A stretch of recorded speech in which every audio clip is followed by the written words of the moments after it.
Yeah, like just save the one on your end too, because sometimes it don't re-record when I hit it on here for some reason. Okay, great. Yeah, I'm recording now, so you're free to begin. Thank you, thank you. Yeah, and we're having a little bit of trouble with Connie's video, so she might need to go off camera at some point, but Okay, we're just gonna see how this goes. Yeah. okay, thank you. All right. Welcome to Gru, and thank you so much for taking time and coming on my show. I appreciate it. Thank you. Yeah, definitely. So, like, the first question I want to start out asking you basically about the film is what, why did you want to choose Vic, Vic, Victor, and the strong woman that are also part of the film? You mean, why did I want to make this film? Yes. Okay, I made the film because my husband is Hungarian, and I've Ah, been going to Hungary almost every year since 1990. So we've really had a front row seat to everything that's been going on there. We have lots of friends there. And first, what really started the project off, I actually started filming in 2014 oh, when wow. I came across in this Liberty Square in Budapest that had on one end is a statue of Ronald Reagan, and at the other end, I saw these four empty pillars surrounded by police and all these demonstrators. So I went to find out what was going on. And what was happening is the demonstrators were trying to stop Orban from rewriting history. The symbol of the statue was how Hungary had suffered under Germany during World War II, as opposed to being its ally, its partner. It was the Hungarians themselves that rounded up their Jews and took them straight to Auschwitz. You know, in terms of all Europeans, the highest numerically of Europeans who died in Auschwitz were Hungarians Oh, wow. because it was late in the game and the train went straight to Auschwitz. So this, and Orban was trying to rewrite that, to kind of erase this bad mark in Hungary's history. And people were trying to stop him. They actually stopped that statue for being made for 6 months. They kept it, and eventually Orban, in the middle of the night, finished the statue. But the people built a kind of counter display in front of the statue that exists to this day. Groups of people take care of it. It's testimonies about what really went on. It's pictures of the region of Hungary riding with Hitler. It's telling the real story. And it's still out there. So everybody who comes to Budapest, because it's a tourist area, Yeah. sees their story still there in front of that monument. Oh, That's wow. kind of amazing. And that's where I met Nico Antal. I met her there when she was very, very young, and we became Facebook friends. And so I followed her life all the time on Facebook to everything that was going on. And then but I wasn't able to raise the money for the film in 2014. I did a lot of filming, but because this wasn't on anybody's radar screen. I took the project up again in 2020, 21, but all the years that I went back to Hungary, I still would do some filming. So that's when I became partners with my producer in Denmark, Sigrid Dieter. And really, that partnership is what allowed the film to happen. And we wanted more people, and that's where I decided we needed an opposition politician to tell the story because they were right inside the government. I'd seen Timia on YouTube, and she was so dynamic and so feisty. It was amazing. So I brought her on board. And then right before I did a huge shoot in 2022, I realized I must have a journalist. So Mhm. I spoke with journalists on Zoom and then decided on Babette, who Okay, yeah. was absolutely wonderful. And Babette and I really became kind of partners on the film. I needed someone to go into the countryside to see why, because Orban, most of his support is in the countryside. We went on a journey together. She asked them also lots of questions that were that she wanted to use in a news show on the program that she worked on. I gave her my footage for her to use on her program.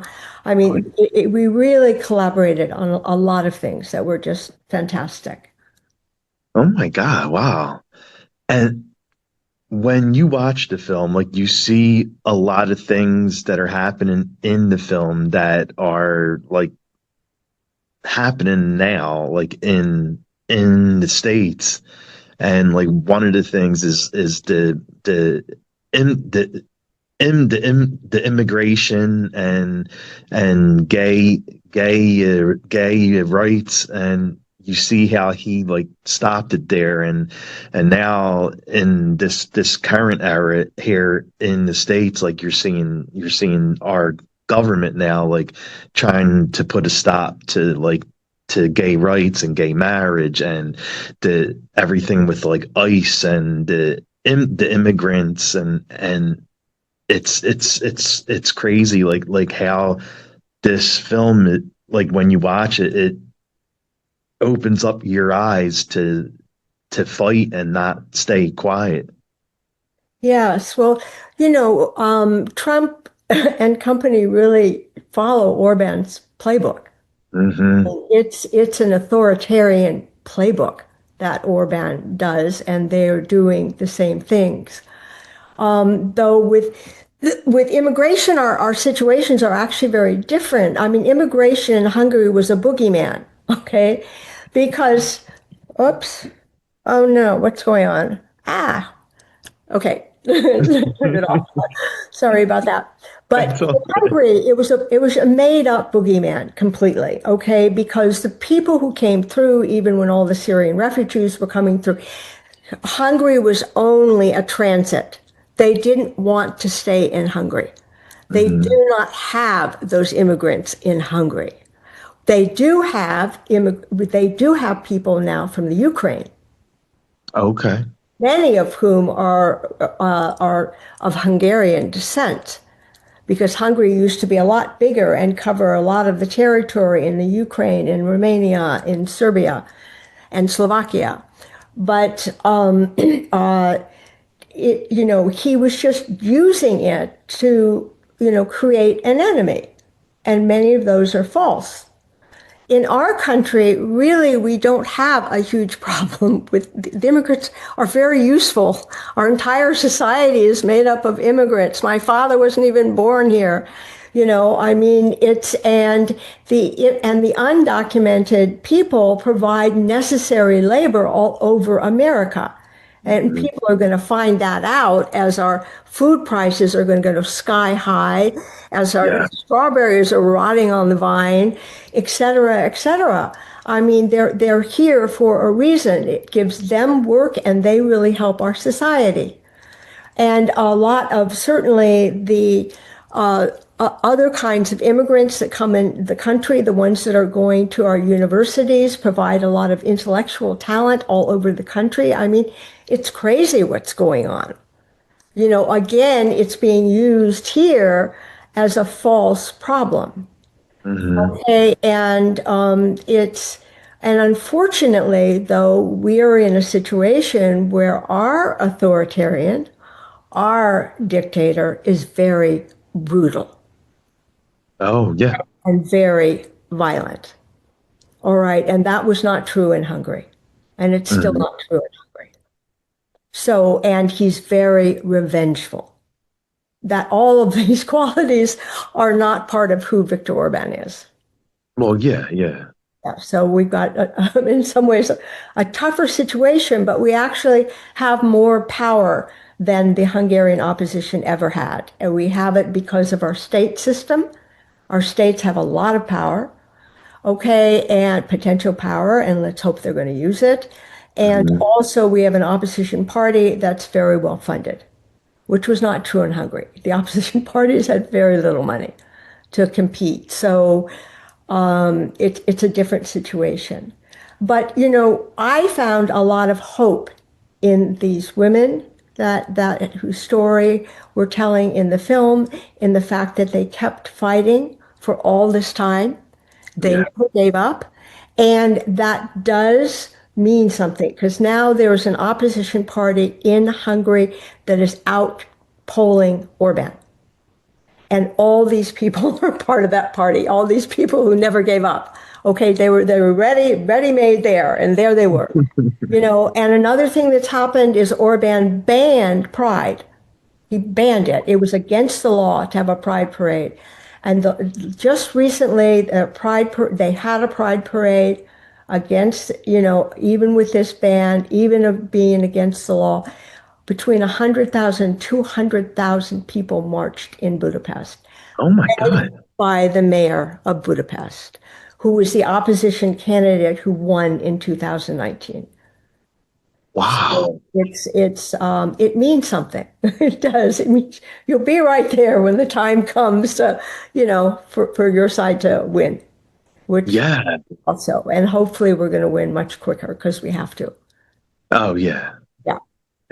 And I know we're out of time now, so like the last thing I'm going to ask you is where can fans watch the film and also follow the film and follow you at? Okay. The film is opening in New York on September 5th. It's going to open in LA on September 19th. It's opening in Seattle on September 12th, et cetera, et cetera. They can follow us on Instagram and they can follow us on Facebook. It's Democracy Noir.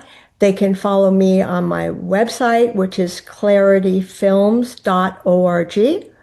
And they can watch all of my films on our Vimeo channel. And this film eventually it will be streaming probably starting in end of November. Okay. But right now it's going in the theaters. Nice. Yeah. Well, it was very nice meeting you. Thank you so much for coming on and doing this. Thank you. Bye.